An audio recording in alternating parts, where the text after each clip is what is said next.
புதிய காதல் வரவேற்கத்தக்க அளவில் பெரிய அளவில் ஃப்ளாப் ஆகாமல் கல்யாணத்தில் போய் முடியக்கூடிய அமைப்பாக இருக்கும்.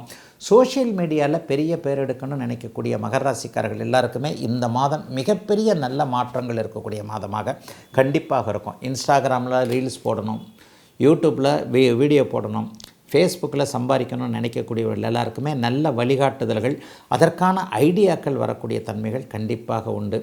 இந்த மாதம் கொஞ்சம் ஓவர் செலவுகள் இருக்கும், இருந்தாலும் வருமானம் கண்டிப்பாக உண்டு. எதையும் சமாளிக்க முடியும். செலவுகள் இருந்தாலும் கடன் வாங்க தேவை இருக்காது. அதாவது எவ்வளவுக்கு எவ்வளோ செலவுகள் இருக்கிறதோ அவ்வளவுக்கு அவ்வளவு 20ஆம் தேதிக்கு பிறகு வருமானங்கள் உண்டு. முதல் 20 நாள் போட்டு பின்னி எடுத்துரும் உங்களை. பயமாக கூட இருக்கும், சமாளிக்க முடியுமா, என்னங்க இப்படி இருக்குது அப்படி இருக்குன்ற மாதிரி. கடைசி 10 நாட்கள் நிறைவான வருமானங்கள் நிச்சயமாக வரக்கூடிய தன்மைகள் உண்டு. சிலருக்கு வேலை மாற்றம் ஏற்படும், சிலருக்கு புதிய வேலை கிடைக்கும்.